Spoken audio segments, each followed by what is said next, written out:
Welcome to the Truth Podcast. I'm your host, Hany Rambod. After a little bit of a break, after the Olympia, after the announcement of my retirement. Oh, this is the first one back? Yes, this is the first one back. And after Prague. Right? That was a good time. Looked like a good time. It was a good time with Mr. Seabum himself. And now I'm here with none other than Seth Feroce. Welcome to the podcast, Seth. Thank you for having me. I'm having a good time. I found out you're coming in town, and we've been talking about getting together and training for a long time. Yeah. Because every time I'm in Pittsburgh, we'll get together and we'll train. I'll either come to your gym at your headquarters at Axe and Sledge, or I'll get together at the Exercise Warehouse. Yeah, old school. Like old times. Exactly. And then I said, dude, you got to make it to Dallas. You got to make it to Dallas. You got to come over and train with me. And you're like, I will, bro. And then all of a sudden this year we see each other in Mexico, of all places. We were out there at that fit weekend. Yeah. And that was a great time. Got to hang out a little bit, but it was one of those things, same thing. Hey, you motherfucker, come to Dallas so you can come over and we can train. And I'm not antisocial. no, you're not antisocial, but you're like, anti-travel. You don't like to travel that much. I don't mind traveling. It's just getting me out of my head. Like when I'm at home, I'm working, family. Like that's all that happens. But then once I get out, I'm like, oh man, like today I was like, man, this felt like a fucking vacation. This is beautiful. I'm having a good time. Well, it's crazy because when last time I was with you, and I can't remember, were we at Exercise Warehouse? Yeah. In Pittsburgh. And even like the last That was 23, May of 23. 23. Yeah. Not even this year. But what had happened was that we were there, and when was it when I was at your gym? Was that 22 or 23? It was 22.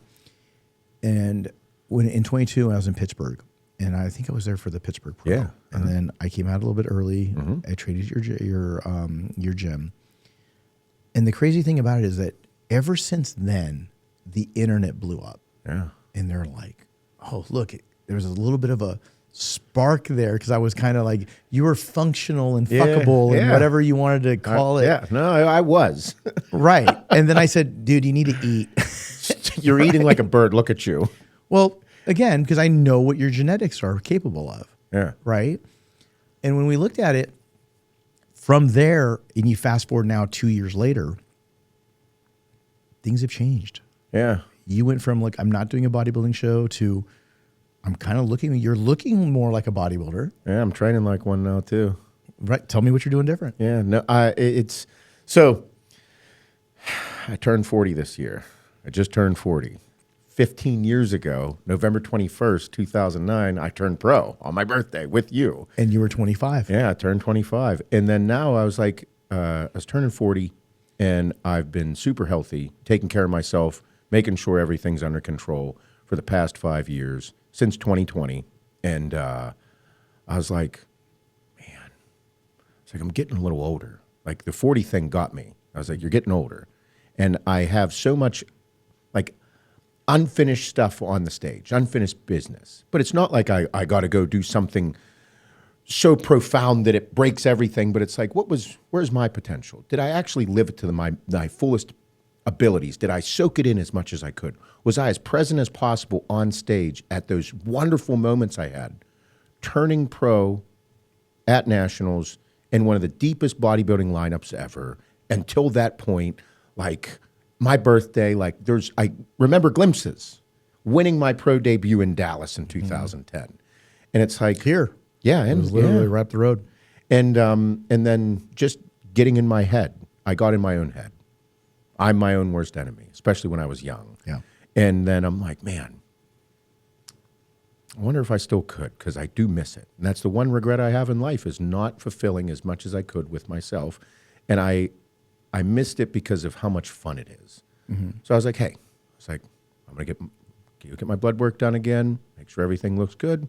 Everything looks good. I was like, I might take another stab at this, see if the body could handle it, because I would love to do a show and be completely present, feel it all, and see if I could stand on the Olympia stage.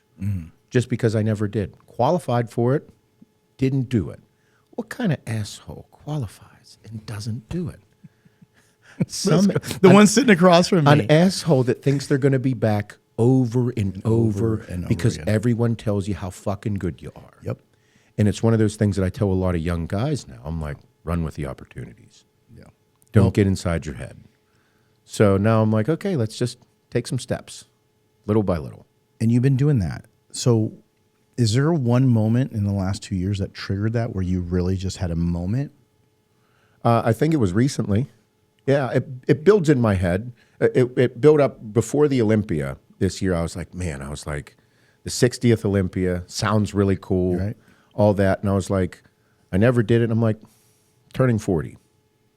And obviously, I still love posing. I just love bodybuilding. I love it. It's just in my blood. Yep. No matter how far I could try to run away from it, no matter how many fucking mountains I hike Right. or whatever, I can't get away from it. And I'm like, run with it, dude. See what you can do. See if you can do it. Like, just now, be mindful. Just take the necessary steps. And then whenever I watched the Olympia, I was like, oh, man. And Hannah and I watched it together. Adeline was watching it because of C-Bum. Like, she's just like, I want to see him because she got to meet him at the Pittsburgh and hang out. And he recognized her and melted her entire life. That's awesome. And so we watched it, and I was like,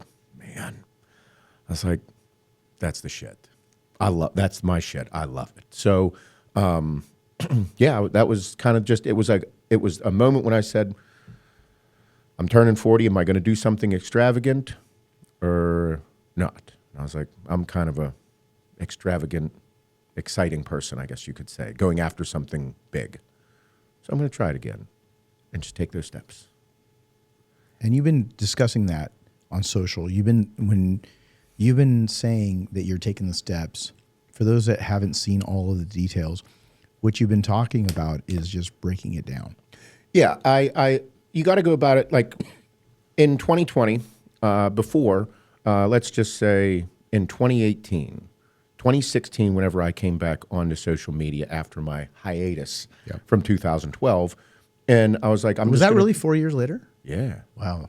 I disappeared for 4 years. I thought it was 2 or 3, but you're right. I think when you really look back at it, it was 4. Yeah. Yeah. So for those of you that are listeners and don't know the history between me and Seth and I met in 2009 through a mutual friend named Bill Comstock. Bill Comstock was a photographer. He had seen Seth. Seth had just done his first bodybuilding show ever in Kentucky. Yep. And you had won your class but lost the overall. Yeah. And Bill had reached out to me and said, hey, Hany, there's a kid. He's 23, 24 years old, and he just won his class, but I think he's got great shape. But if he can get in some conditioning, I think he could be really good. Yeah. And Bill always had a good eye of obviously being a photographer in the bodybuilding world. And then he connected us, and you were like, hey, I think I want to do the Pittsburgh. Pittsburgh was I'm from Pittsburgh, and I was like, this is the biggest amateur bodybuilding show on the East Coast. I'm in. Right. And so, we've told the story a couple of times, but if you haven't heard it, we were talking. He would send over some pictures. I gave you a little bit of information, and then we were kind of going back and forth. And you're going to do the Pittsburgh, and I was going to be there anyways because I was going to be there with Phil and Jay because I was, coaching Phil and Jay at the time. And I think this is 2009 or 8? This is 2009. 9. And you had just done the other show earlier. About 4 or 5 weeks beforehand. Right. It was like a month or two, whatever it was. And then you said to me, look, man, I'm an effing mess. And I go, what do you mean? And you're like, I can't keep my head straight. I don't know what I'm doing. I don't know what I'm doing. I'm stressed out. I hold a ton of water. I look good. And then all of a sudden, I just become a bag of shit. A water buffalo. Yeah. Yeah. And I used to call him Tatanka because Tatanka was the way that the Native Americans would call water buffalo. And I got that from a very, very classic Kevin Costner movie. Yeah. Tatanka, water buffalo. What is that? Water buffalo. And so when I got there to Pittsburgh and you're like, I'm coming, I need you to look at me. I'm like, sure, we were talking for again, the last 3 or 4 weeks before that show. And as I was helping you, Jay and Phil are like, who are you going to go look at? Who do you have in the show? And I said, I got this kid. His name is Seth Feroce. And they're like, okay, we don't know who he is because nobody knew who you were. Nobody. Yeah. they said, okay, well, we're going to go out to dinner in a couple of hours. And then I go over and I meet you in my room. Yeah. And at the time, it was the Holiday Inn that was across the way from Soldiers and Sailors. Yeah. And you were all of what you said. A mess. A mess, super watery, everything just that went sideways. And I said, okay, first of all, you got to calm the fuck down. Because it was like you were all over the place. Yeah, like literally cracked out of your mind. I don't know. Were you on stims then? No, I think it was, dude, remember, I didn't know shit about fuck. Right. You know what I mean? I never had a coach. Uh-huh. I just lived like a bodybuilder. I just read the magazines, lifted the weights, ate the food, and did what I thought was the right thing to do. My friend Drew had helped me for Kentucky, but he was just helping me. And then I get there, and then you're like asking me questions. I'm like, I got no clue what the fuck you're talking about, dude. Right. We didn't have the lingo. You didn't know the definitions. No, and therefore that's why I was like, and I'm taking clenbuterol for the first time, and I'm like, I don't know what to do. Tell me what to do. Right. And then you were like, okay, calm down. Yeah, calm down. And we're going to get the water off of your body. Yes. As much as we can. And I'm like, thank you. You made me feel better. Yeah. Like just by it was saying, like mentally. Yeah, just by saying those things, I'm going to help you get this off. I'm like, please do tell me what to do. Right. That's that super naive thing that's just like, you tell me what to do, I will do it. Right. And then we got the water off somewhat. Yeah. You got a lot of it off. Got a lot of it off. I felt it. Yeah. Well, you won. And then I won the Pittsburgh. Yeah. And then that was the exciting part because I think you also won the overall too. Did you? I won the overall. Yeah. Won the light heavyweight class. And then won the overall. And then Yes. I was like, I want to do nationals. And you were like, hey, a lot of work to be done. And I'm like, I don't care. Yep. I do not care. And it was and then what? From May Yep.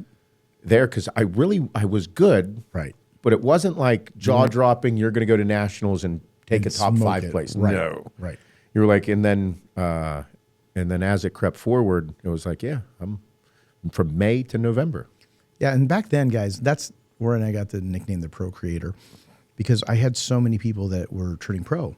Yeah. And so what was happening was I already had like Tamer El Gundy getting ready for the USAs. Yep. He had just won, but didn't get his pro card because at the time, not every person in their class got their pro card. Yep. And then Mark Alvisi, who I had, who just won the pro had card. won and got the pro card, won the overall. That was one of my guys. But then Tamer said, I think I'm going to do nationals. And I'm like, okay, but you got several other people that are coming in. Yeah.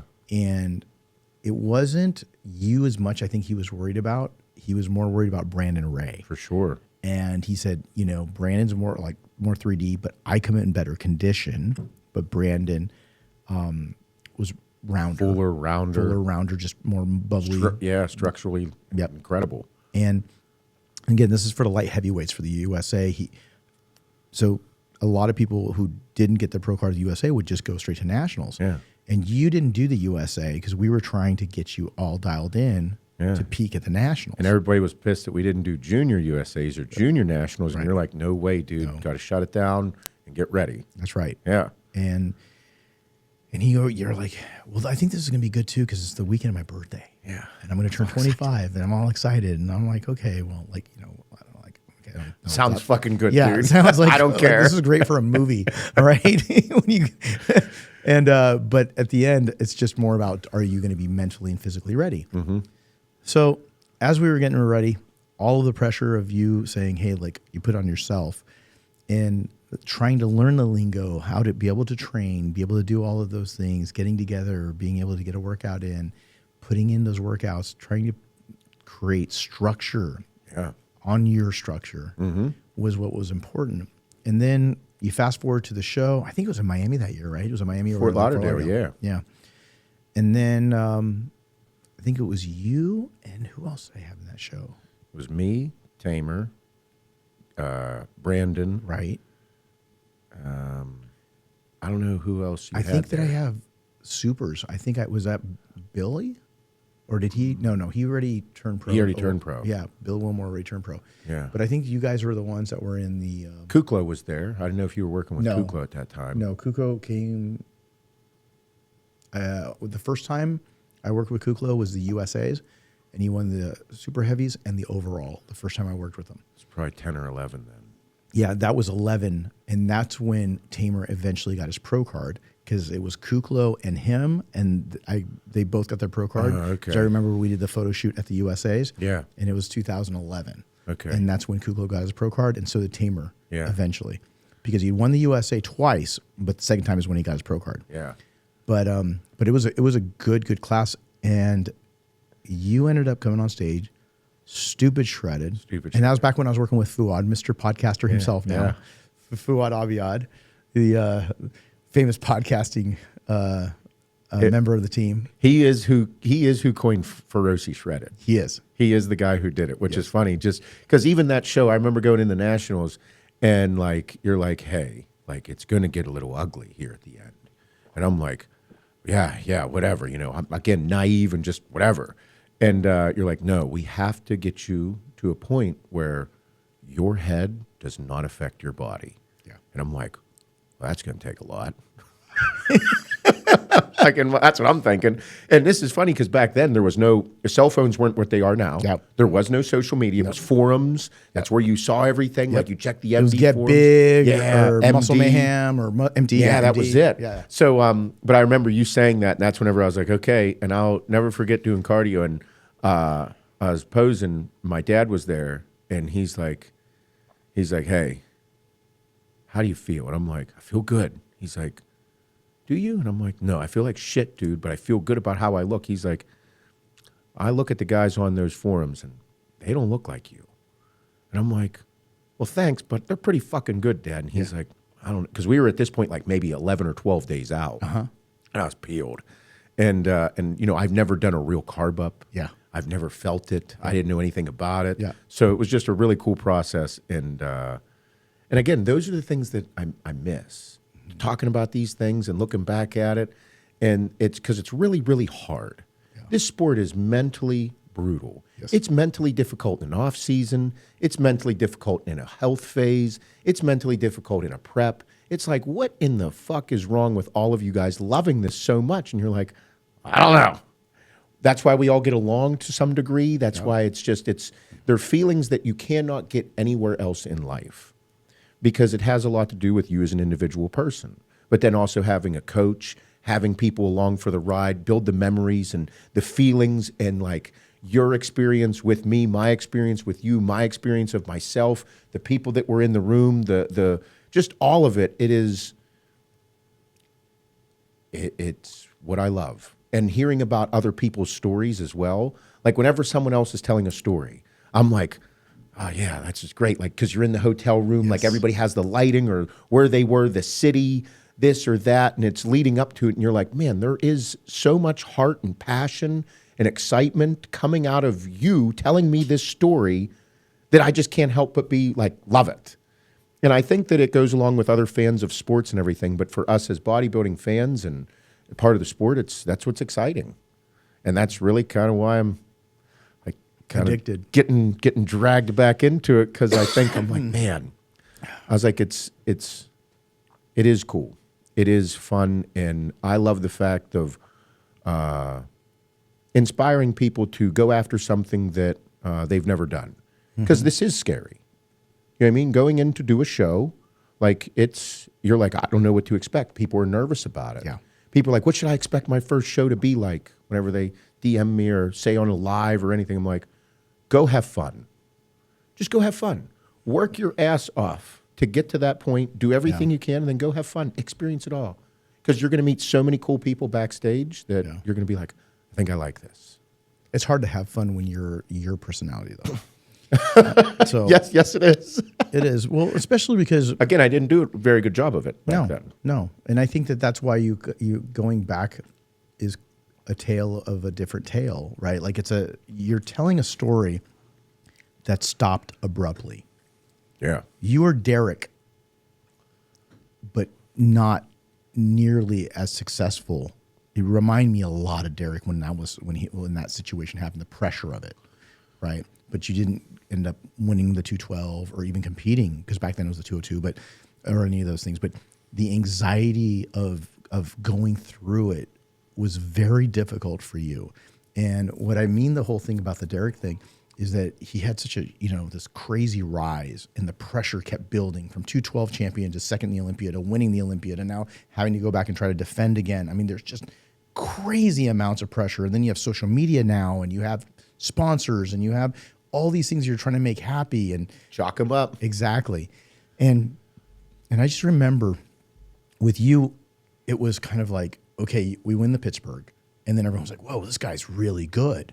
Is he doing junior nationals? Is he doing USAs? Is he going to wait a year? We do nationals, and you come in shredded, right? And you win. You even got some first place votes in the overall, and God rest his soul, we're going up against Cedric McMillan. He won, but like some of my guys, even this last Olympia, you had the conditioning, he had the size. That's right? it, yeah. And that's what happened. That's why you didn't win the overall, even though I still thought that, it could have went your way. But it was, and then when we got ready for Dallas, that was your pro debut. Mm-hmm. And that was 2010 here. And when you look at it, and people saw the pictures, whether it was nationals or you coming up, getting ready for Dallas, I was working with Fuad at the time also. And he would just call me and he's like, just get me Feroce shredded, like that level of conditioning. And I would start laughing and and he would just be like, no, I'm serious. Like, what do we got to do? And I'm like, you got to suffer. And you are willing to suffer because you were so determined.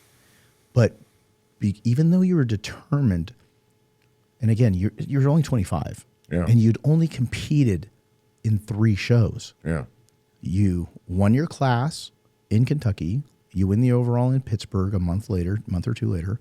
Then you ended up 5 months later getting your pro card.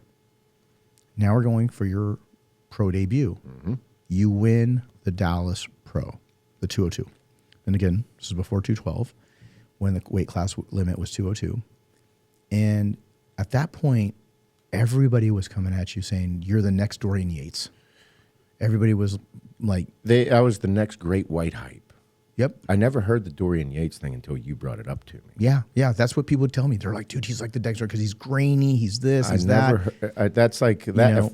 See, that's the thing, like going through and when I say Dorian Yates, I'm talking about like a 202 version. Obviously, Yeah, Dorian's 250 on stage, not the same, but just wanted to put it out there because people were putting so much pressure on you. Well, and then also being a young man that had no money. Mm-hmm. I was broke. I did anything to make ends meet. And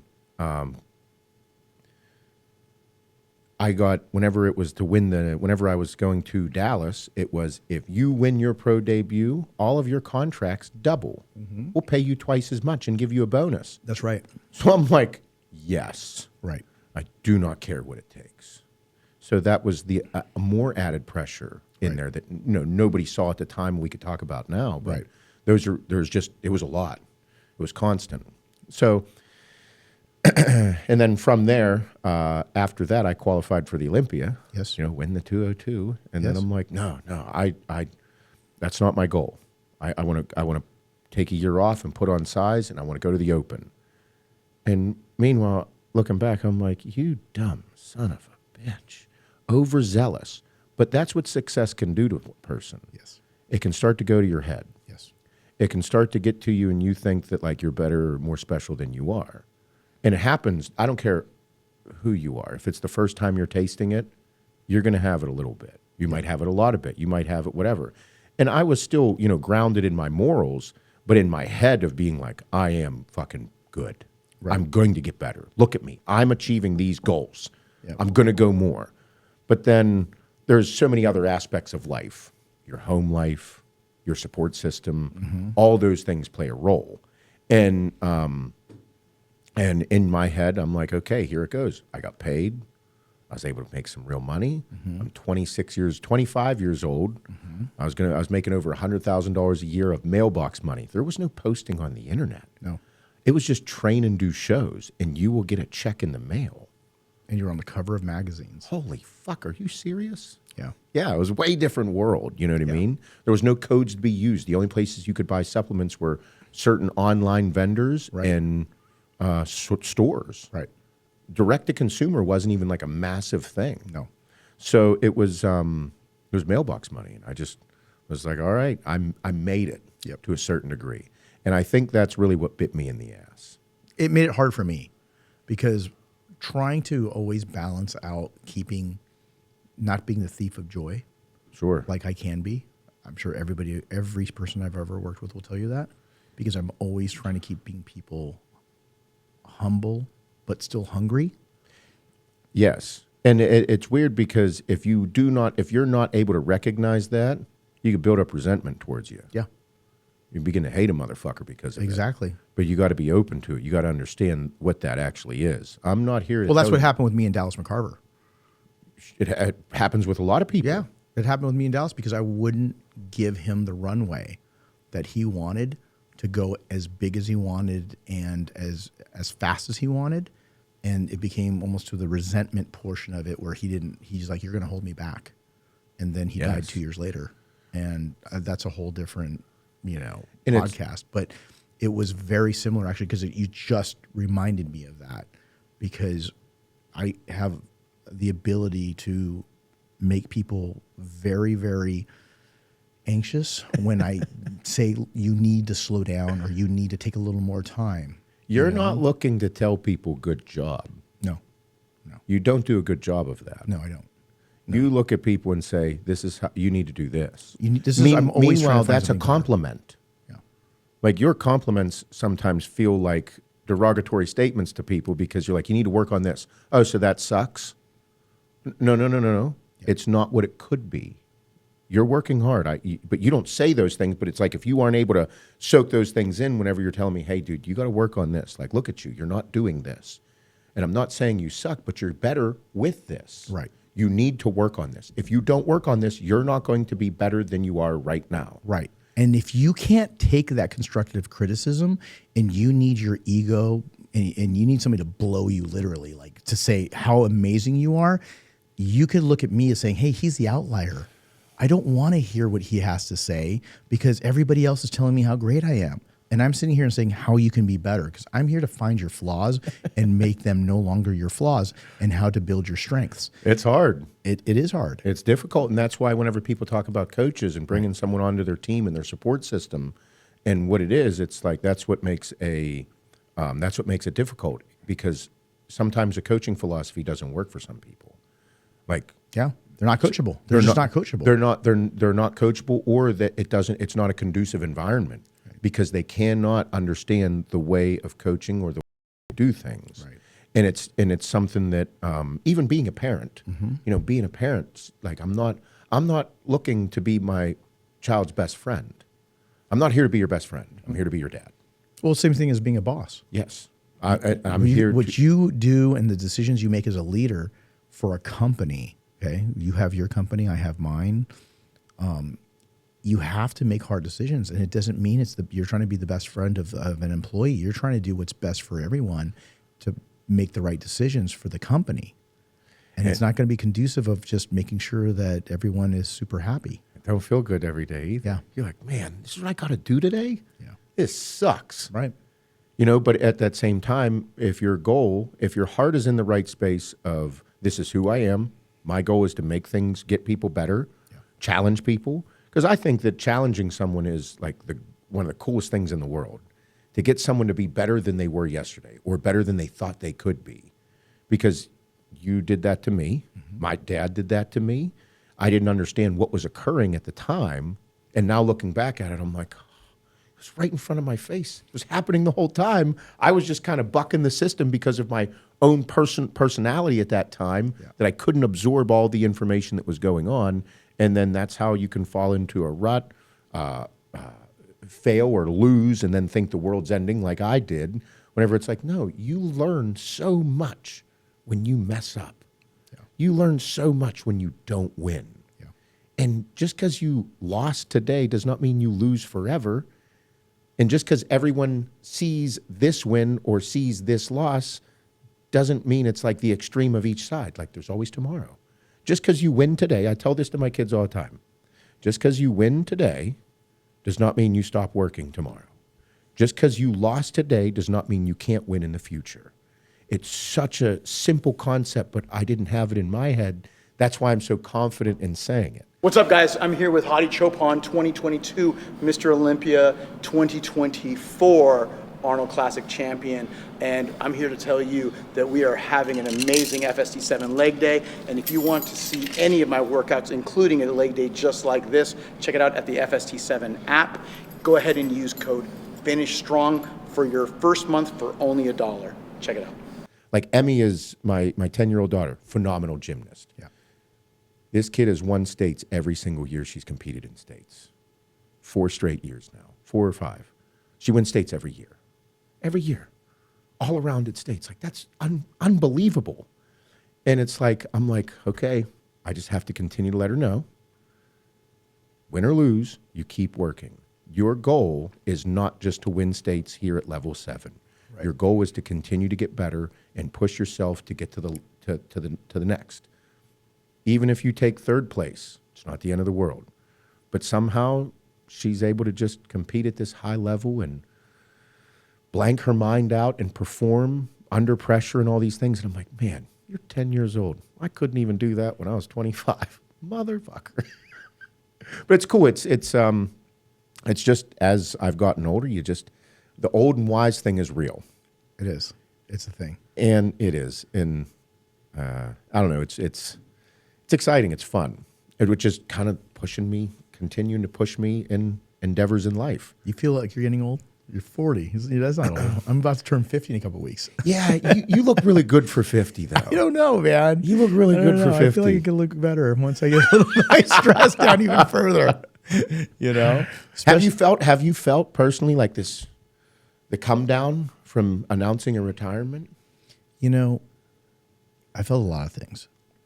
The first thing was when I decided to finally announce it. I was in Prague with Chris. And I told him, we were in the living room of the house that he had rented for the event. And I said, I think I'm ready, man. I think I'm ready to announce. I'm done. And he says, you sure? And I was like, yeah. I've been thinking about it for a long time. And I mean, he obviously knew. And it is a pretty, I don't want to say it's a pretty difficult decision. It was probably the hardest decision I ever made. Because I know I have more. I know there's more Olympia wins I can be a part of. I know that there's more goals and aspirations for athletes that I can turn around and be able to be a part of their journey. And it's something that's really, really special to me because it's been my whole identity for the whole adult life. But I also felt like it's taken away a lot. And I feel like I have so many other things that I want to share with everybody. And I know that as I only have one child, you have several. And knowing that Cameron was looking for me to finally be able to connect with him at some point, and me saying, okay, I can connect with him. And I say connect, guys, I don't know if anybody can actually, really understand what I mean by this unless you have a child. But to be emotionally present is very, very difficult. And when you're someone like me who is constantly be thinking, I could be here in the office and I'm thinking about Hady or Derek or Chris or any of the things that, and it's constant when I'm doing the preps. It's not something where I have to just be on the phone with them and I turn it off. And I heard other coaches mention that where they say, oh, you can just spend 20 minutes and then you go to the next person and do that. That's not me, but it's never been me because I obsess. Yeah. I'm thinking about their training. I mean, when I was working with you, I would hit you up and be like, bro, I think you should be able to do your triceps this way. I think we need to work on your bicep brachialis because I saw your pictures. And we had already checked in a day or two. And then I'm just calling you and saying, by the way, I've been thinking more. I went back and looked at the pictures again. Mm-hmm. I want you to work on your bicep width. I want you to do hammer curls. I want you to do this, this, and this. But we had just done an update. Mm-hmm. But it didn't matter. I'd just call you and just say, we need to do this. And this is one of the reasons why I wasn't able to really scale my coaching, right? 50, 100 client, and nothing like that, right? It was always a handful or, just about that. And I just always wanted to say, don't regret a situation that you could change now, later. Yeah. Because there's one thing that you can't go back and do, and that's get time back. Yep. And so I wanted to be able to say, hey, look, if I want to have my summer with my child while he's on break and not worry about having to fly somewhere to prep somebody for a show to qualify for the Olympia or go to a particular event, I want to be able to decide that. And I always felt like I couldn't, especially during Olympia week, 12 weeks. Yeah, for sure. So do you think, I will say this, like from the outside looking in, like knowing you, like you just explaining that's why, again, people have a hard time because after we just had a check-in, you're like, hey, I think you should work on this too. You're like, motherfucker. Is he? Yeah. But again, that's what makes you great. And when with looking at it from the outside in, like Cameron's very involved in everything you do. Yes. Like we were talking the other night, you were like, that kid could probably prep someone for a show. Yeah. He looks at somebody and he knows because he's been around the best in the world watching you work. And even though you weren't emotionally present with him, he was very emotionally present with you, soaking in how you handle your guys, soaking in how much love and attention you're giving them. And you guys, Feroce and Cam, having a relationship well enough where she is not saying, he's always with them. He's always with them. It's not that he's always with them and it's not time with you. It's what Dad does. That's how he works. This is what he does. This is his craft. This is how good he is. He is the best at it. Man, is that what a thing for a young man like your son to look up to. So even though you might not have been emotionally present over the years and you wish you were more, but I think him, just hearing all the stories about him, I think he's very emotionally present whenever he gets to watch you work because he looks up to you a tremendous amount, for sure. And I think you saying that I want to spend more time, I'd like to give that attention I gave to those men to my son, you can only make a better child out of that. You can only be that much more of an effective dad like that, saying it's time for me to do this. Because if you put that attention into him, really great things are probably going to occur as well. So I think that just hearing about him, especially his demeanor from you and other people, like he definitely appreciates you. Yeah, as a dad. Yeah. I do think I'm his hero, but I do also think that it's one of those things where building those memories together. We were just up in Whistler, right? Yeah. And he went skiing for the first time, and he was able to really enjoy it. We went to the gym. We went to the in Vancouver. We were over at Ron's gym, so shout out to him and his crew out there. Awesome, so hospitable up there in Vancouver. The guys, the athletes, Canadians. the Canadians. Yeah, they're awesome, man. I don't know. I think they're gonna be our 51st state, from what I heard, because Trump said that I did see that tweet. Something about that they're gonna make it the 51st I was like, man, state. cool. I'll be able to go up there. No worries. Yeah. And but all in all, it was an amazing trip because I wasn't stressed about it. So to answer your question, I want to just be there and not have to sit there and check my phone to see if someone has an injury, something is going on with somebody. I want to be present. And this was the first time probably ever where I got to spend time with Feroce and Cam, and it was literally just us.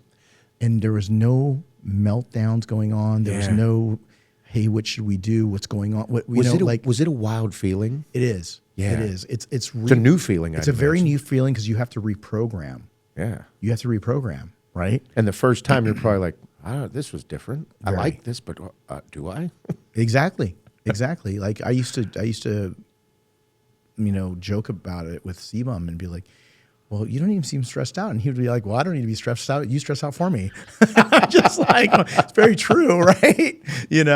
And it's such a true thing. But now I don't have to stress out about those things that I would obsess about.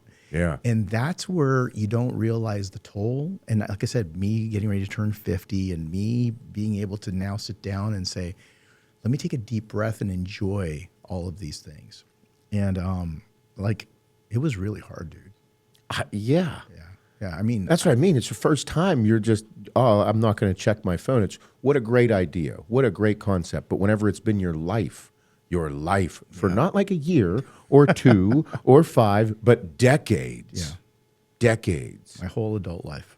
That's what I mean. It used to, now it's your phone. It's super convenient, but it used to be emails. Yes. Used to be getting a file of pictures that were taken on a shitty camera and being like, hey, you need to get in better lighting. Yeah. Well, that might be another day. Right. You know what I mean? So it's like now I can only imagine this new feeling of being like, I'm going to have a nice week with my family and not check my phone. And you're like, Yeah. deep breaths. You know, of course, as men, we keep it cool on the surface. Yeah. But inside our heads, there's probably like,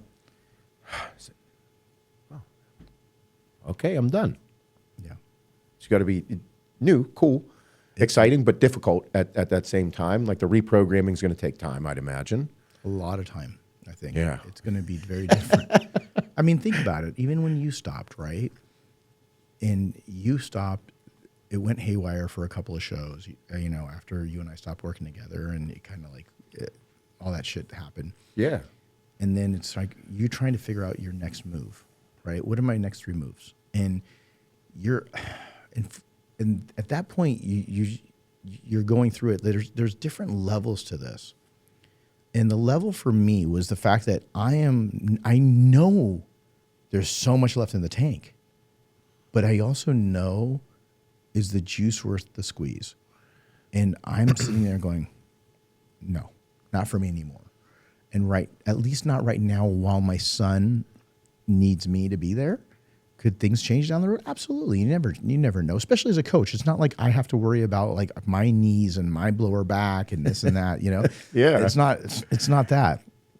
A little different for you because that's what you have to think about. I think, but again, like you said, like as we've gotten older, don't ever say never. Right. Don't do that. Yeah. You do that, like just in general for the population, don't say it. Right. Because then you're going to catch yourself because you never know. Like if things change. Things change in life where it might put you in a position to do that again. Like all of a sudden, like you might spend all this time, grow your business, put all this attention, this extra attention you had, splitting it up to some of the business at home, more present, like all this. Dude, 5 years later, you might be like, man, I have changed my life. Did you see that new young kid that came out? Yeah. Or you might see some kid at the gym one day or somewhere when you travel. There might be like, hey, you know, Hany's son's in college. Yeah. He's doing this. There's this young kid. I think you'd work really well with him. This kid's there. This kid's that.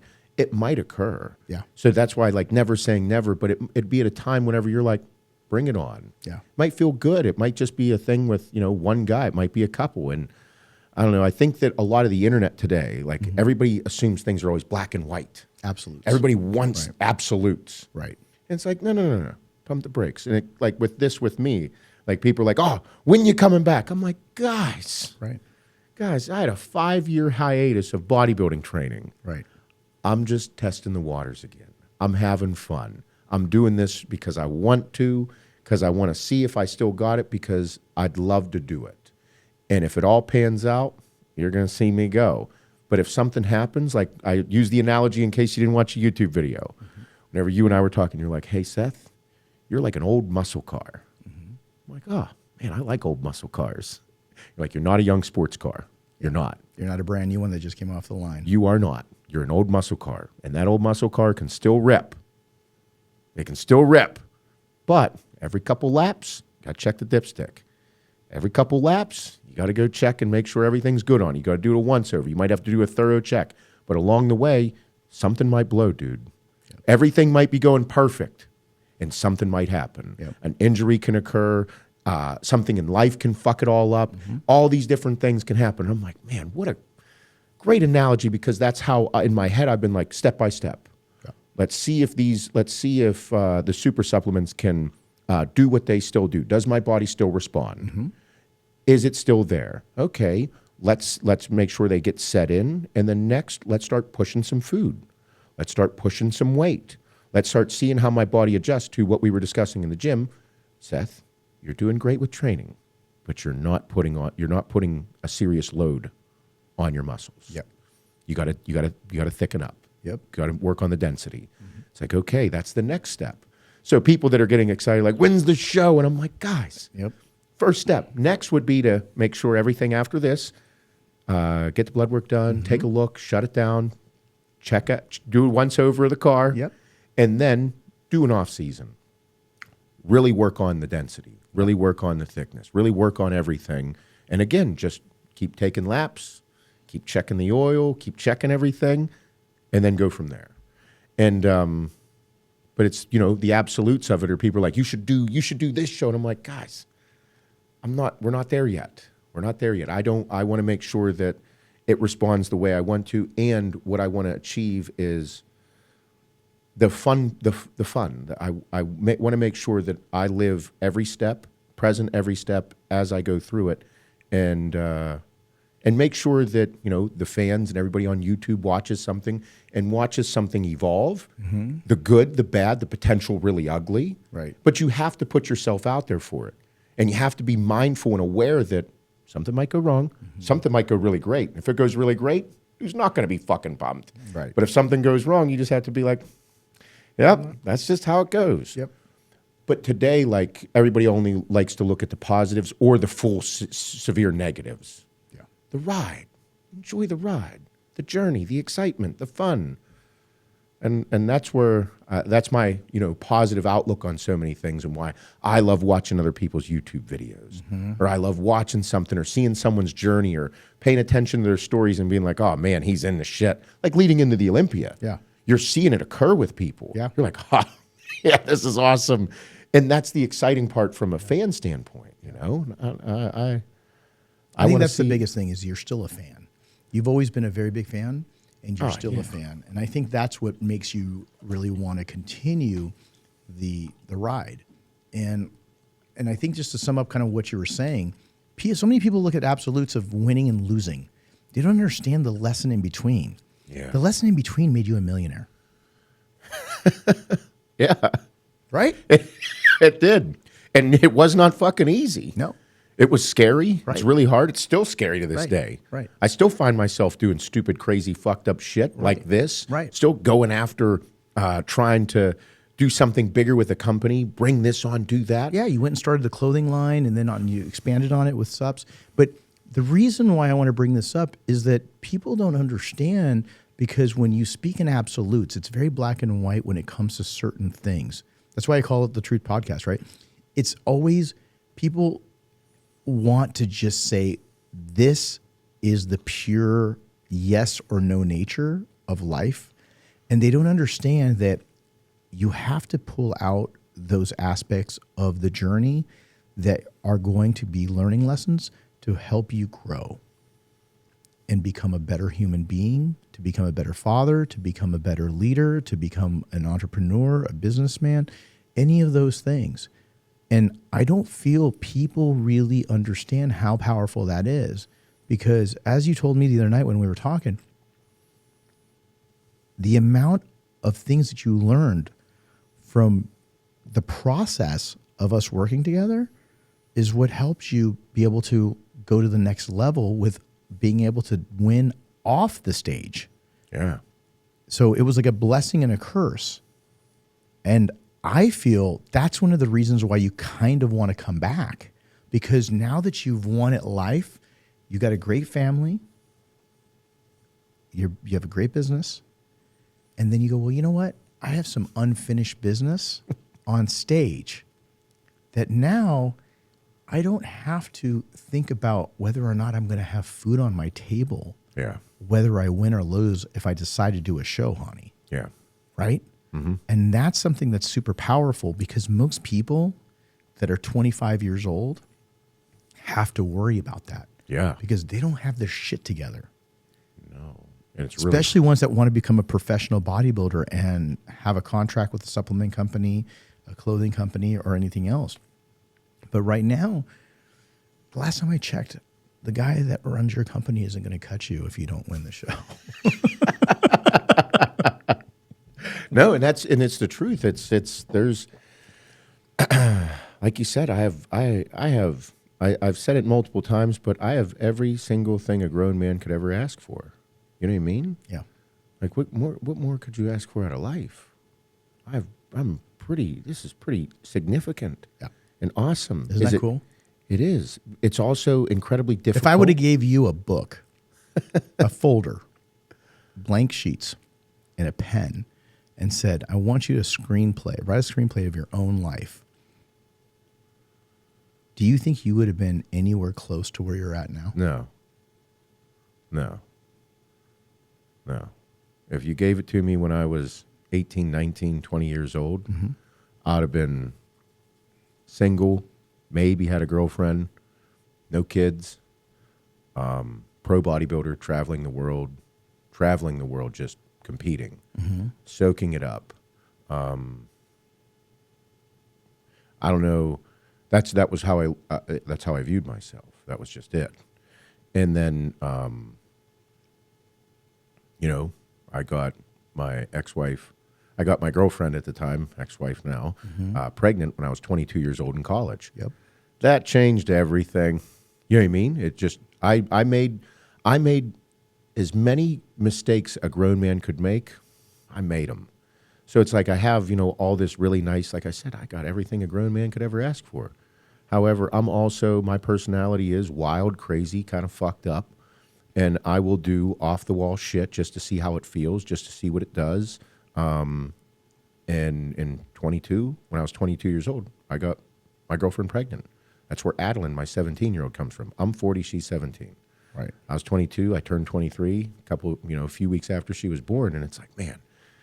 I remember she was in diapers running around when we were prepping. Yeah. So, I mean, and it's these things that, that was something that, all right, my life changed. Yep. So that script or that folder that we were talking about, yep, that one's out the window. So now is my life over? No. No. I'm going to keep going. I'm going to keep trying. But now I'm going to have to work harder because now I got to feed this kid. Because I remember telling my dad, I was like, hey, Dad, I got my girlfriend pregnant. He's like, oh, okay. I'm like, you don't seem mad. And he's like, what's there to be mad about? Nobody's dying. You're bringing a life into the world. Now you got to become a man. And I was like, I thought I was already a man. In my head I'm thinking this. Right. But then I kind of I didn't say anything. And I was like, I was just looking at him. I'm like, oh, okay, you know this feeling. Because when he was 19, he had my oldest sister. But, back then, in the 70s, it was like, you had kids when you were, late teens, early 20s, and you just worked. Right. Shut the fuck up. So it kind of that was where it set in. But, from there, I was like, okay, this is a surprise, a mistake you can call it, whatever the fuck you want to call it. It was what it is. So, and that helped build, my mentality. And at that time, I was, my ex and myself at that time were making some bad decisions, partying a lot, into drugs. We were at college, just living it up. That's kind of how you have a kid. Right. So me, I'm doing recreational drugs. I'm, taking gear to get huge, but then just being a wild man because you're in college. You do those things when you're young. Right. And that kind of led me down the path of the mayhem to follow. But no, I wouldn't say I would be where I am if you gave me that folder then. And then at that point at 22, I had no clue. I just know I wanted to be a bodybuilder. And I was like, I'm going to do anything possible to get there.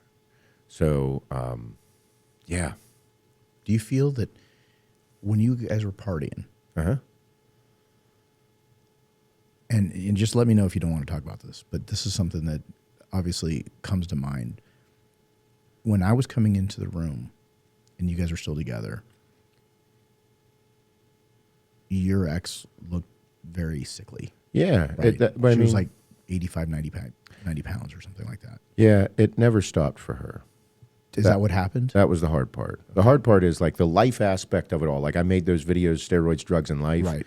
And like I said, I have lived a wild life. People look at me now and they're like, oh my God, Seth, you have a beautiful family, 3 kids, all this stuff. You have money, nice cars. But at that point, back then, I, stopped partying a lot. I was like, hey, I got to graduate college and get a real job. My dad looked at me and told me I had to be a man. I'm 22 years old and I'm not a man. Right. So So I stopped, and she had stopped to some degree. You know, had the baby, everything was good. Adeline's healthy, wonderful child born. But then, like, you know, you have to change who you are to some degree. You're now a parent. Yeah. But we're still in college. I'm still in college with a kid. Fuck, I got to Right. graduate. So there was still those outside. So you guys didn't stop. You guys didn't just say, "Hey, look, we're having a kid. I better stop." So you guys both were still in college? Oh, yeah. Wow. Yeah, we were both still in college there. And I graduated in '08. '08, I graduated because she was born in '07, graduated in '08, and then moved to Cincinnati. And at that time, you know, we weren't partying crazy, nothing like that. But there was still those times whenever, you know, she'd go and party, and I'd be like, it's cool, you know. We're still young. We're still 23 years old, still doing dumb shit. And me, I'm like, I want to be a bodybuilder. So I directed all my attention towards that, and that was my outlet.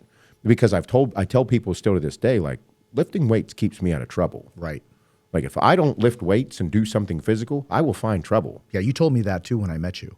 You said, "Look, I was a big partier. Yeah. And the only reason, one of the major reasons I don't party anymore is because I focus on bodybuilding." Keeps me out of trouble. Right. It's not a joke. Like, whenever people say they use the gym to fight fucking demons, Yeah. and it's some stoic fucking quote for all these young people to say in that, Right. like, there are people, like, if that is your outlet, stay there, stay in the gym, because I'll find fucking problems in drugs, alcohol, women, all those things. That was like just how it worked.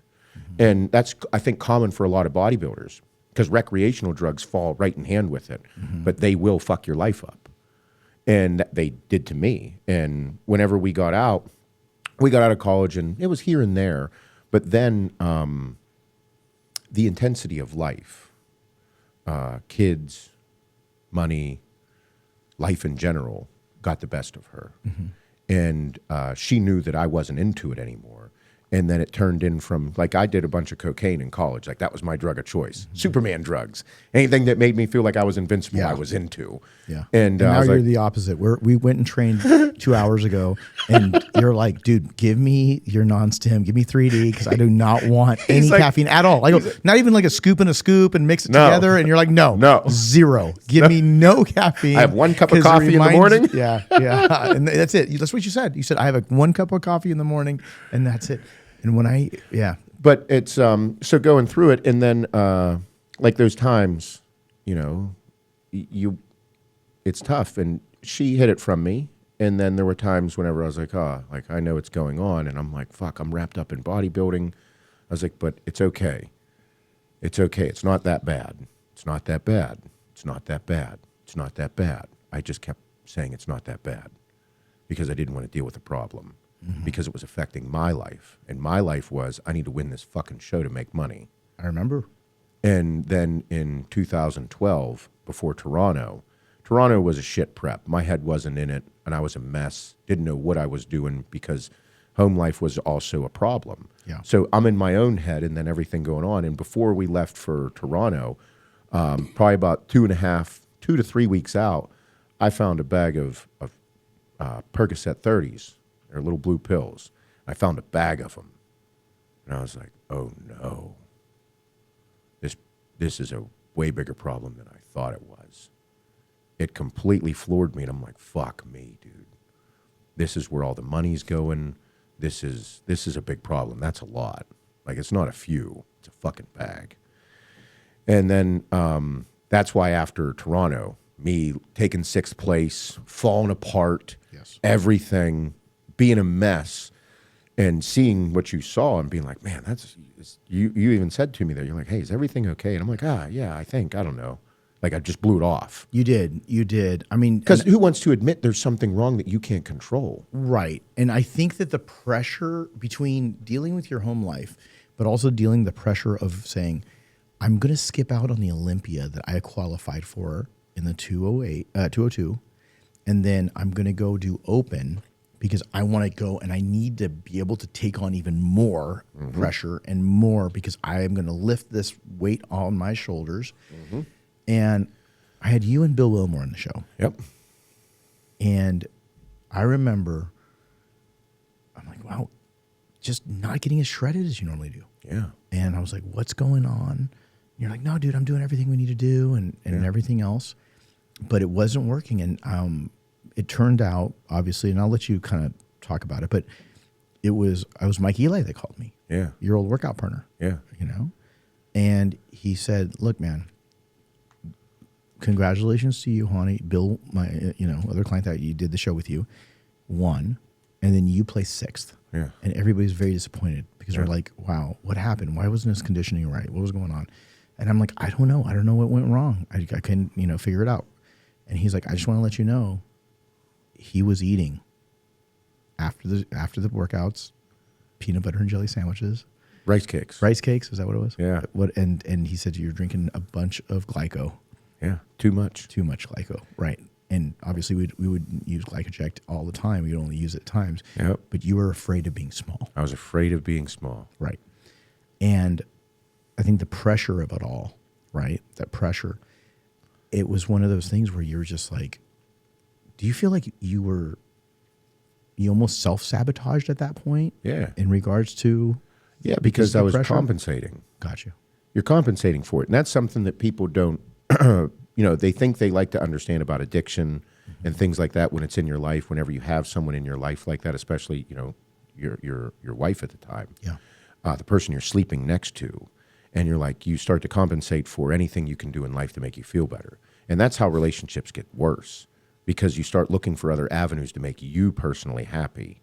And what makes me personally happy? The gym, being huge and jacked and jammed, sauced out of your mind, but then also like the pressure of being like, well, I'm going to the open now. I can't be small. I can't be small. Right. So there's just so many, and being a young man at that time, there was just so many things that I had no guidance of what to do, because I was also hiding those facts that are going on in my life. Yeah, it's the first time I've even, out of all these years, that you told me the Percocet story. There's nobody, because nobody's proud of those situations, right? And it doesn't feel good to talk about. And who wants to say you can't control something in your life whenever you're a big, bad fucking bodybuilder, right, or an alpha male, or whatever you want to say? It's those things happen in life, and they will eat you the fuck alive.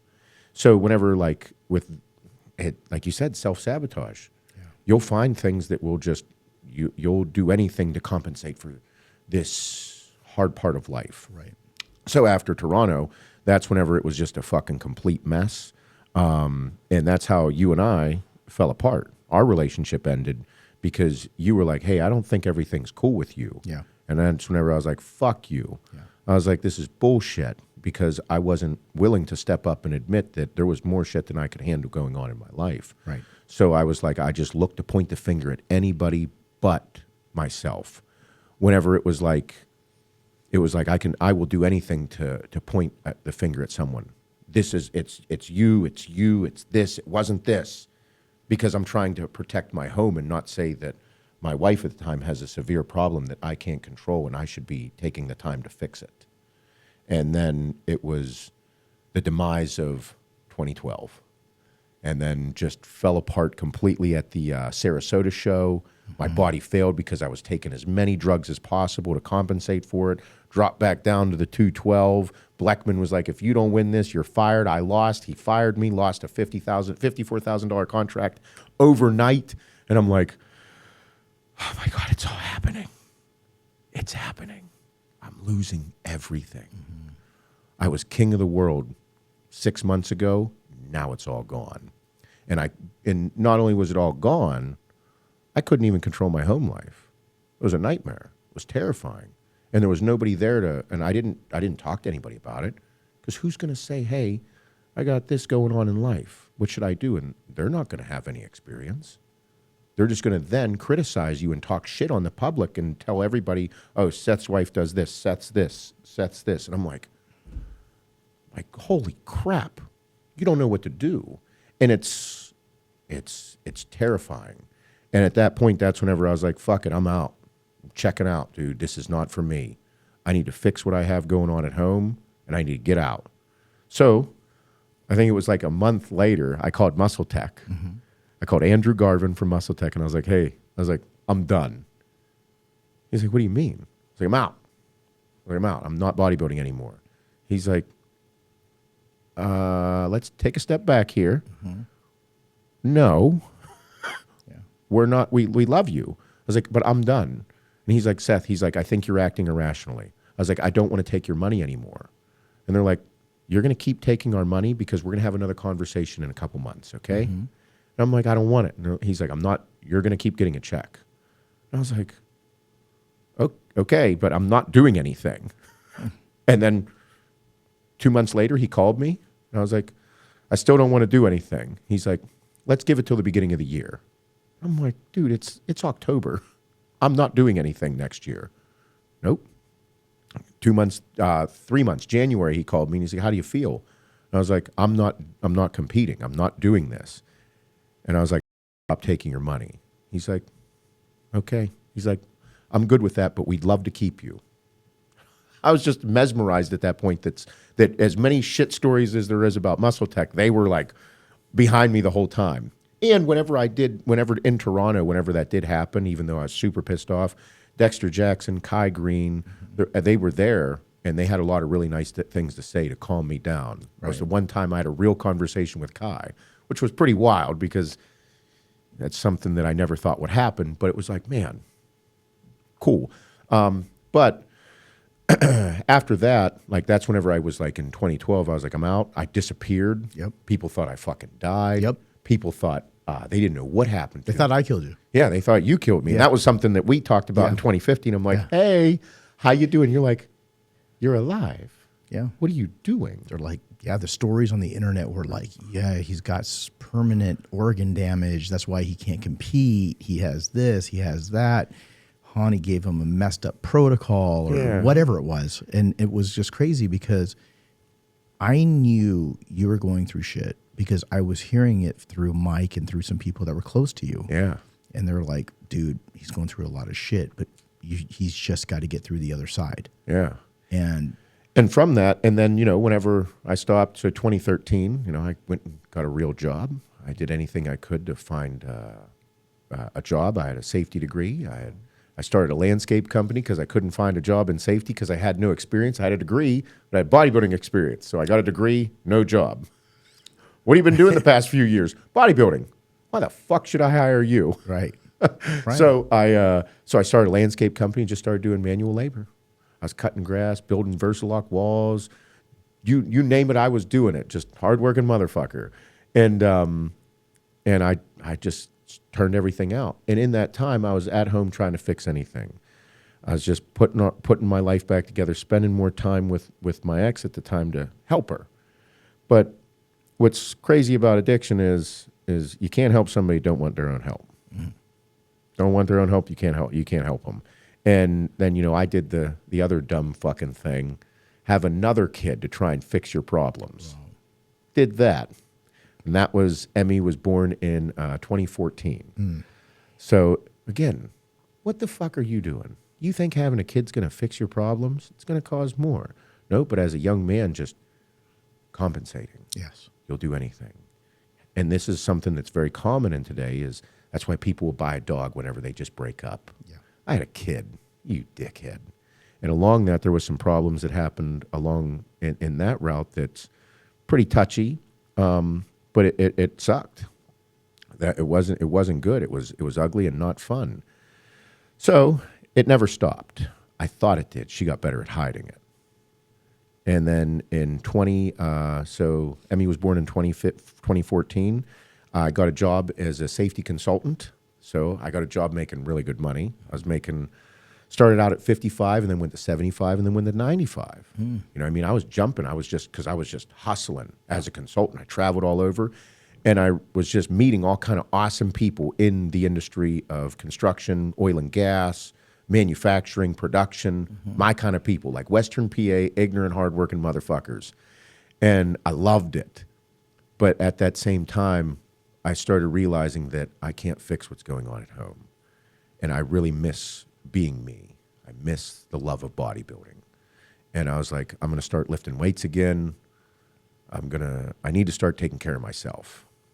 And I don't know what's happening at home. It seems okay. It doesn't seem okay. And so then I started lifting weights. I got back on a small protocol. And I was like, man, I feel good again. And then Jason hit me up and he's like, hey, how you doing? I'm like, man, I haven't heard from you in years. And he's like, I was just calling you because I think the industry misses you. I'm like, what do you mean? He's like, the industry misses you. It needs you. And I'm like, what the fuck was so great about me? He's like, just good dude, man. You're open, good dude. I was like, cool. No, I'm good. I'm just lifting weights now. I just started taking a little test again. And then a couple weeks later, he called me again. He's like, I think you should come back. After having that conversation, you're lifting weights again. He's like, have you been on Instagram? I'm like, no, I don't have an Instagram.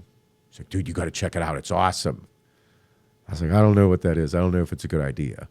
And long story short with that, that was the process of me looking at Instagram and what Jason was doing when I was like, hey, I might come back. I was like, but if I do, I want to own everything I ever touch. I was like, I want to make the money. I don't want everybody to cut me ever again. So that's where the All-American Roughneck brand came from. Yeah, that's it. It was driving around as a consultant thinking about, man, if I came back, I should have some T-shirts and some hats, and I'd come back as me, this fucking ignorant, hardworking dickhead that just loves working out and loves intensity in life. Yeah. And the blue-collar aspect of me. It's like, here's my boots that I wear every day and all this silly shit. And just be yourself. Unapologetically, just be you. And I was like, yeah. So that concept was formed. But at home, things weren't the greatest still. And I came back onto this, or me and you in 2015. I was like, but if I come back in here, I got to make a couple phone calls. You were one of them. The phone call to you being like, hey, I'm really sorry I fucked up. And you're like, dude, you have no idea what has been occurring. Since you were gone, yeah. And what people said about me. I was like, dude, I apologize. I was like, and I'll make sure I tell people. And you said, please do. Yep. You need to tell people the real story. And I was like, I have no problem. Because at this time, I was much more self-confident in myself to say, I fucked up. Because it's okay to make mistakes. You just have to own up to them and grow. Which most people don't like to do, especially bodybuilders, because they're so egotistical. Yeah. And they're such narcissists. Sorry, guys. But you are. But it's true. Yeah. It's okay as long as you're self-aware. Yes. And then the scary part that happened after that, coming back, everything, All-American Roughneck, it has grown into a tremendous brand. We sell millions of dollars worth of clothes. It's cool and all this, and build axe and sledge. But in 2016 is whenever the demise of my home life occurred. That's whenever it all fell apart. I spent all of my money trying to fix this woman. I spent over $50,000. When I was 31 years old, started these companies, I had $5,000 to my name. And $2,200 of it was to start All-American Roughneck. $2,200 started that company, me and Bob, and it turned into a multi-million-dollar brand. And all that money was spent on rehabs and clinics and going to all of these different things and just trying to figure out, like, what the hell, what to do. And what I realized was that you can't help somebody that doesn't want to help themselves, and it got continuously worse because whenever she finally went into a rehab, she went in and came out and was more experienced. That's why I disagree with rehabs. Like, if you don't go to a top-rated good rehab, I think that you're just going to go become more educated on how to do drugs. Really? Yes. What do you mean by that? Like, how? Like, educated more on how to do drugs? How? Connections. It's a networking system. Wow. Think about it. You're going into a rehab. Say it's not a top accredited, like we produce results here. If you put your significant other or someone that you care about, you should put them in a rehab that produces results. If they do not produce results, do not put them in there, because they're just coming out a more educated and networked in with a bunch of other people that are basically maybe going in just to sell and find people that they're going find clients. They're going in because it was they had to. They were either going to prison or rehab, and they chose rehab. Prison or rehab, which one you want to do? I'll go to rehab. Okay. They're not fixing themselves. They're just doing 30 days there just to get the fuck out of jail so they don't go to jail. Got it. And that's what happened. So whenever she came out, she was just that much more networked. Because it was like everything, when she came out of the rehab, everything was great. Color, gained weight, all these things. And then 2 weeks later, I was like, oh no, this isn't happening again. But it was happening in a way that never happened before. Because there's always things whenever someone takes drugs, you can tell that if they're not eating, if there's certain tell signs, their pupils and this and that. Yeah. But the next one she was doing, the next drug, I was like, man, she's still eating. I was like, you're still eating. Usually whenever you would do pills, you'd snort pills, you'd stop eating. You wouldn't eat. But this one, she was still eating, and I was like, I knew she was fucked up. She went in just doing pills and then came out more networked and got soaked into the system even more, and she started doing heroin. Oh, wow. And that's whenever I was like, okay, life is real. Wow. And that was in end of 2016 and 2017. So, and whenever finally everything stopped was I realized it was heroin because I started finding it all over my house because she was really good at hiding it. Whenever I found heroin in my kids' laundry, I don't do laundry. That's the one thing I don't do. So she knew that she could hide it there and I'd never find it. And then I was searching because I was like, something's not right, dude. I got to find it. I got to find what the fuck is going on. And I found the paraphernalia in the kids' laundry. And I'm like, oh no, Seth, you have a real problem. Yeah. This is a problem. Oh, okay. Holy shit. And that's whenever I was like, there's no fixing this. There's no turning back. This is the drug that you don't turn back from. Nobody comes back from this. You don't. And I was like, okay, here it is. I don't know what I'm going to do. And at that point, that's whenever I was like, I started talking to people about what's going to happen or how do I get this out of my life? Mm-hmm.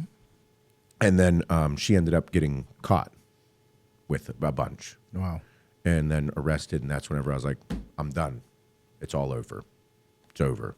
And I was able to get custody of the kids, full custody of the kids. And I was able to start to move on with my life.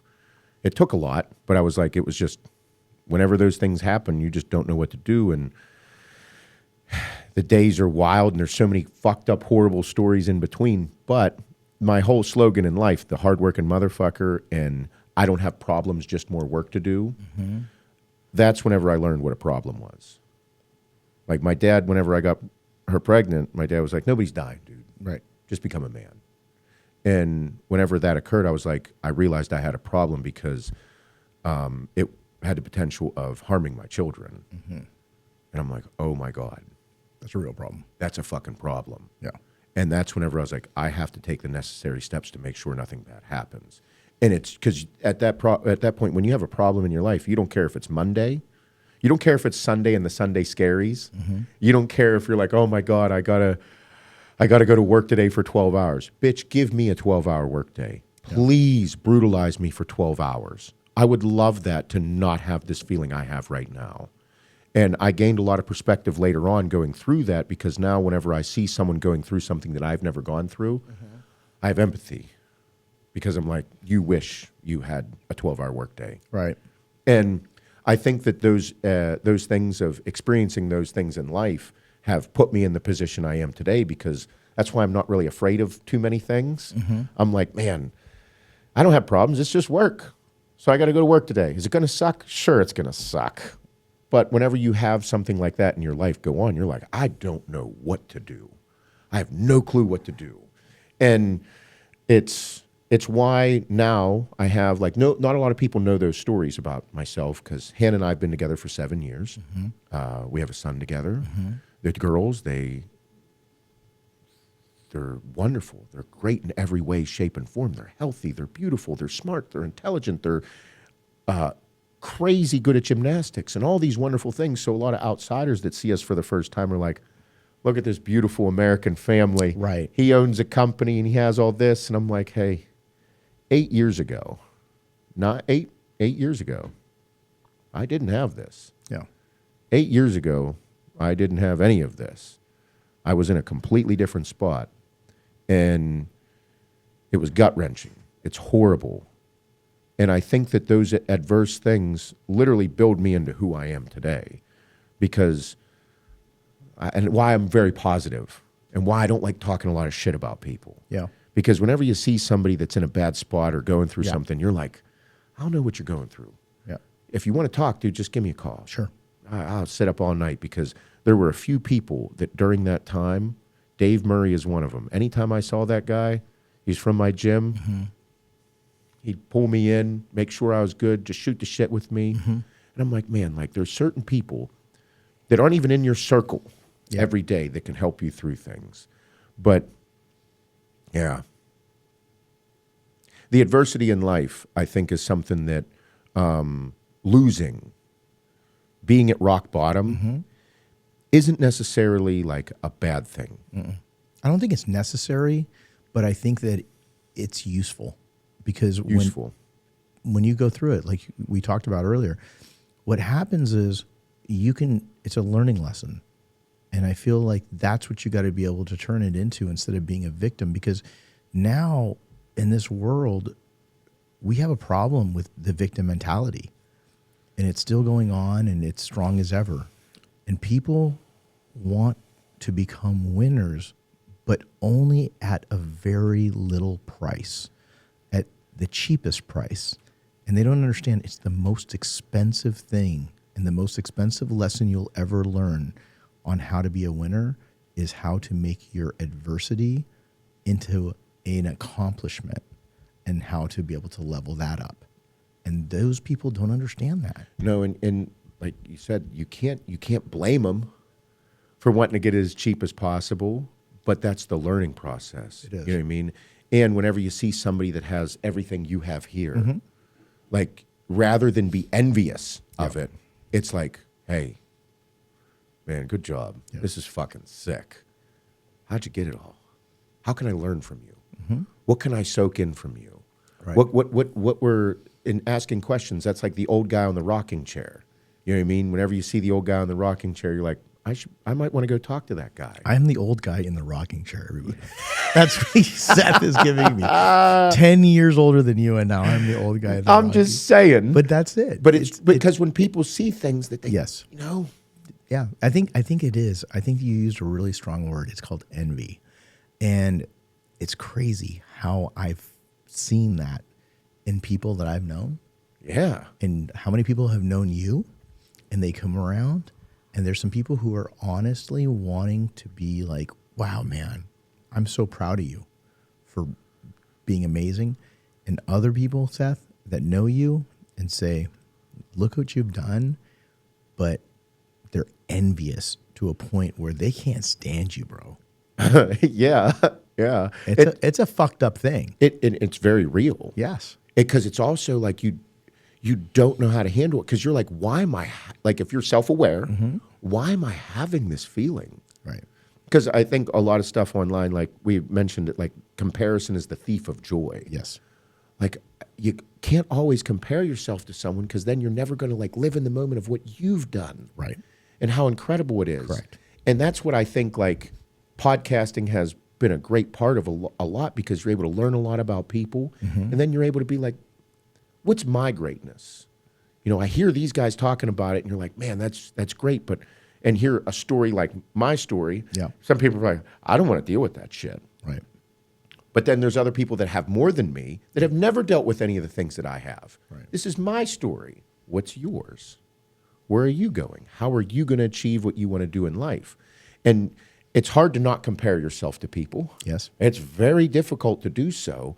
However, at the same time, be aware enough to take a step back and be like, ain't too fucking bad. Just it's difficult, because whenever I see something and I'm like, man, how'd that happen? And then you're like, okay, pump the brakes. You could learn from that person. You got a phone? You got a contact that knows that person? Try and somehow get to that person and talk to him. Right. Rather than just be, fuck him. Talk to him. Figure it out. Maybe he can help you. Well, it's because you're a person that would like to stop and ask for directions instead of running around in the middle of the hood trying to figure out which way to go. I've done that before.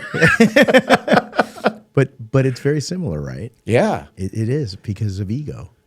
Yeah. But if you can put the ego aside and ask for help and be coachable, then anything's possible. But if you're not, then it's really hard to figure out the formula of winning. You know? Yeah. And it's like, man, how does that work? How did that happen? And you're just chasing a thought process of saying, the guy was lucky. The guy was this. You don't really know. You don't know the formula You don't know the adversity that was created that person turned around and made into drive. Yeah. And that drive has been taken to a whole nother level. And then if you surround yourself with some really good people and put together a really good team, then you can really level up. But if you're going to constantly be envious because of they have something that you don't, and you think that they had a formula or they had a silver spoon, or if they had something that was given to them, and you want to play the victim, then you'll never get to be a winner, because you're always just going to sit there and just bask in the fact that you're a victim and you didn't have the things that the other person did. And I'm sorry, but you know how many, it's just like when people come to me or they talk about me and they say, he just cherry picks his people. I cherry picked you. You know, people don't remember the people that I brought up. Alvisi, you, all these other people. Like they just see the Phil Heaths and the Jay Cutlers, because I got to a place where those people connected with me. Yeah. Or we connected somehow. Jay, Phil, I mean, again, even with Jeremy, all of those people that I've worked with, and Hady and Derek and all of those things. But way back in the day when I started, it wasn't that way.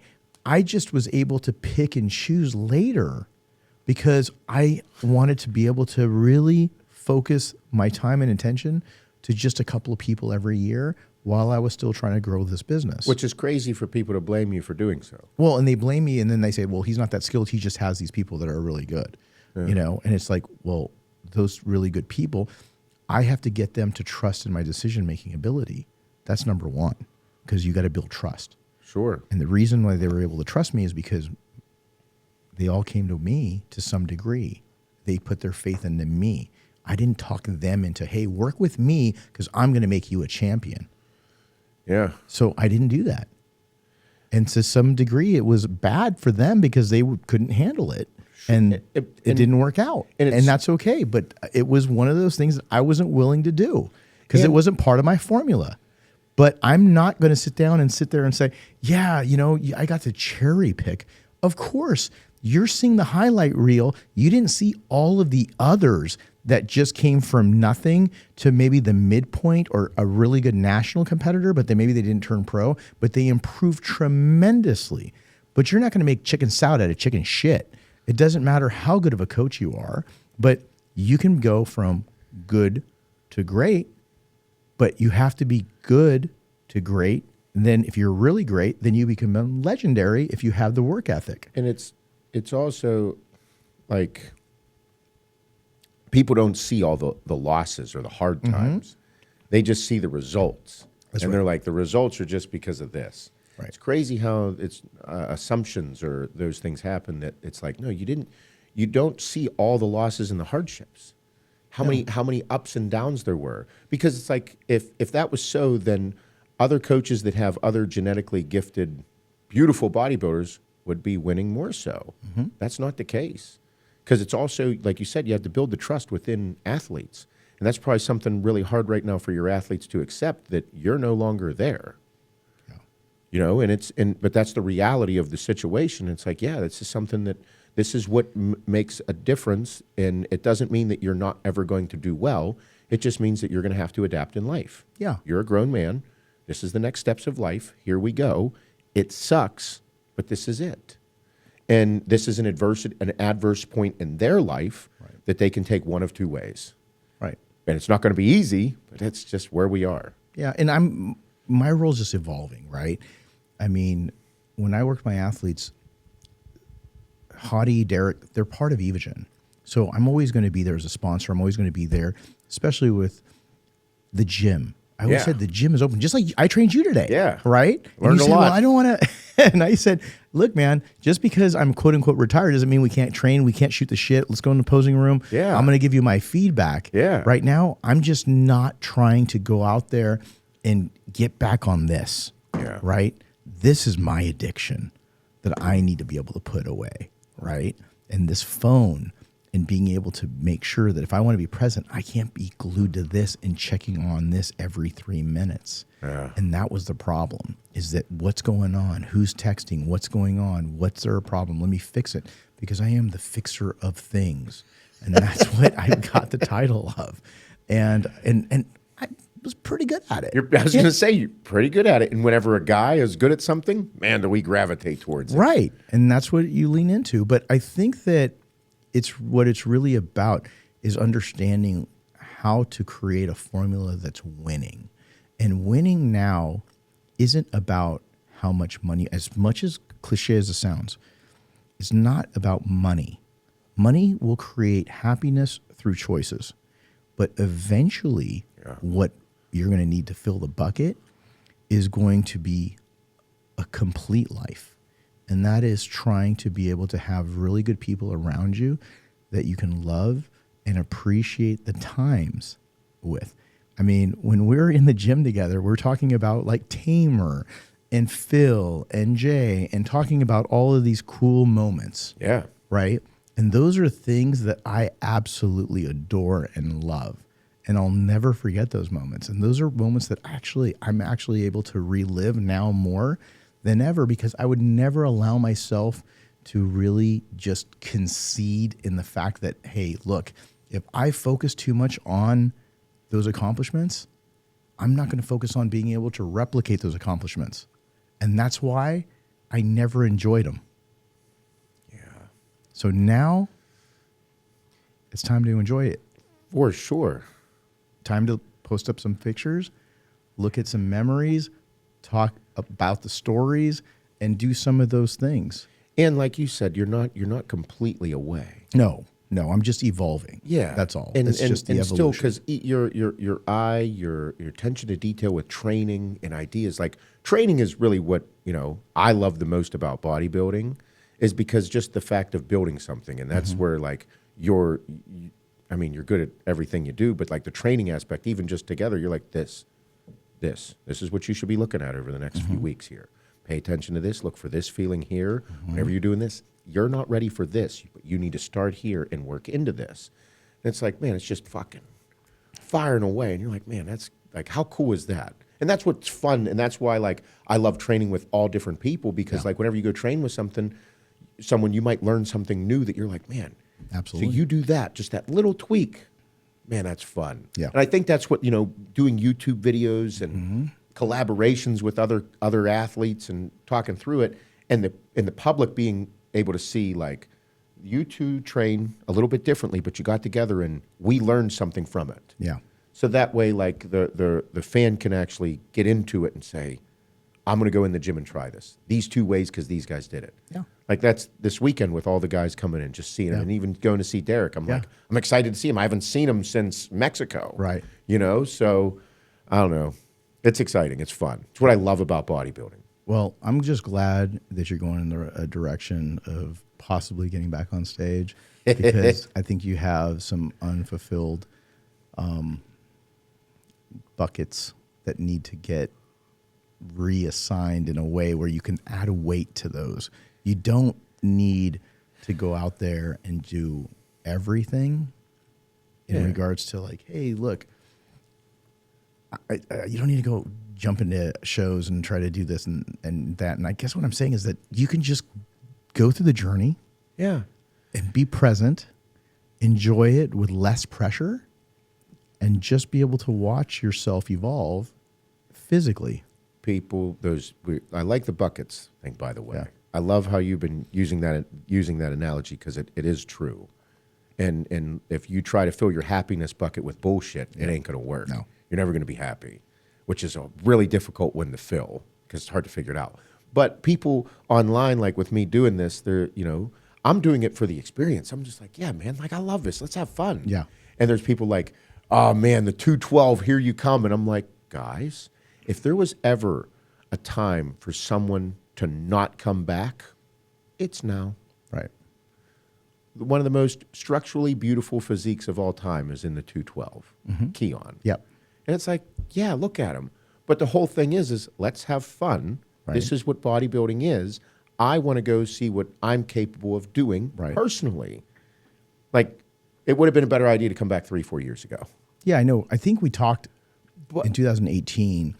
I saw you, and I think I was with Phil or somebody. We were in Pittsburgh. Yeah. And you were pretty jacked then. It's huge. And you were talking about like, Yeah. maybe see what happened. What happened there? Money. Just got you. Money, the It was just- companies. got you. Fucking spike in sales. And then you were grinding. the ability to grind with the business and make money that I've never seen before. Right. Where it's like, am I going to go start this company and ride the lightning and push as hard as I can to make as much money as possible? Right. Or am I going to go on stage and try and make 40 grand? Right. I was like, no, I'm going to go push. Right. And that's where it was. And I was like, and again, the learning process. 2018, remember, 2016, I had no money. Right. 2018, lots of money started happening. 2019, 2020, it was like, Whoa. ooh. Right. No one knows what to do with $1 million the first time they see $1 million. Everybody likes to think they know what to do with it, Right. but they actually don't. And that's another learning process that people go through that's like, what a fucking problem to have. Yeah, but you don't know what you're going to do or who you're going to become. Because money, stress, what does it say? Money, power, and stress. Those three things are very dangerous because they will make you do very uncharacteristic things of yourself. Too much money, you give someone all the power in the world, what are they going to do? You don't know. You give someone too much money. They might become someone that you don't know. Like you give money and power, it's like, what could they be? Right. And stress can make someone do very uncharacteristic things of themselves. So, and at that point, but I look back at that and I look at pictures of myself and I'm like, oh my God, Seth, you were 245 fucking pounds pulling a vacuum. Yeah. Huge. Yeah. And it's like, man, you were a thick son of a bitch. You Yeah. you could have went in there. But again, hindsight's 2020, and that I think about that story as well. Like, you Right. dumb. But it's all. That's why this is a ride. That's why this is a journey. And it's like, cool. I'm having fun. Yeah. I want my. If things continue to go well, it'll show that my kid. It'll show my kids that like, hey, if you want to go after something, it's not going to be easy. You be diligent. You stick to a plan. It's going to take time. You grind at it. You just continue to work at it. And that's something that's a challenge for me as well, is to continue to stay present in my life with my kids. So, and I'm like, okay, I have to have my meals, train. If I do those things, I'm fine. So I just got to make sure that I put those into my day. I can do that. And if everything with my company continues to go in the direction it's going, I should be good there. And I just have to be present for my kids, show up to gymnastics meets. Cool, I can go to gymnastics meets. They have a gym somewhere? Yeah. Oh, you might have to train at 6 a.m. instead, or wait till the evening to train? Guess what? That's what you're doing, Seth. Yeah. It's fine. Because at that point, it should be a process for also people to watch and see that, hey, if you want to go after something in life, put a plan together, go after it. Right. Be aware of the things that can go wrong, but don't bring those to life. All right. Don't focus so much on the things that could go wrong that they do go wrong. Just be aware. So that's where I'm at. It's a lot of good things to learn, man, from watching you and the journey. But it was an awesome workout today. If you guys get a chance, take a look at it. We're going to go ahead and post it up on YouTube. If you don't follow Seth, make sure you do. We're going to put his link down below. And can't wait to do the next one, bro. Can't wait to do the next workout and just continuing to see everything change. I know we went over some things. Yep. Doesn't mean I can't give you some tips. I got a lot to work on. I'll be back in a month. That's it, man. Can't wait to have you back. And I really appreciate it, man. Thank you so much. Hany, I know you killed legs and you still came in and did this podcast, and we sat for, I don't know, hour and a half? Two hours. I have to say, thank you for everything. It has been an absolute honor to be a part of your journey. You and everything that you've done in the sport, a lot of people have been able to watch what you've done. But the people that have worked with you know what I'm saying here. I would not be in the positions I am in life without meeting you. I have a lot to be thankful for and grateful for with you. You have helped me, put me in the position I am today. So to be here, sit across you in your headquarters, everything that I have with my companies and my people and how my people look up to me, a lot of the things you heard Heather say about the details that I do, I've been blessed to be in your life and be a part of it. You've been like a big brother to me, and I will forever be grateful for it. So thank you for welcoming me, my team, and being a part of your life. Thank you, man. I mean, and the words, I appreciate the kind words, because it's been a hell of a ride, and everyone knows you're such a great person, but it's really good to be able to reconnect and be able to do it with less stress because you've already been winning at life, and being able to do the things like we did today, which is go in there and kill it in the gym, talk about old times, and talk about what's about to come. Yeah. So thank you so much. I appreciate it, brother. Appreciate you. Hany Rambod, Seth Feroce, and that's the truth.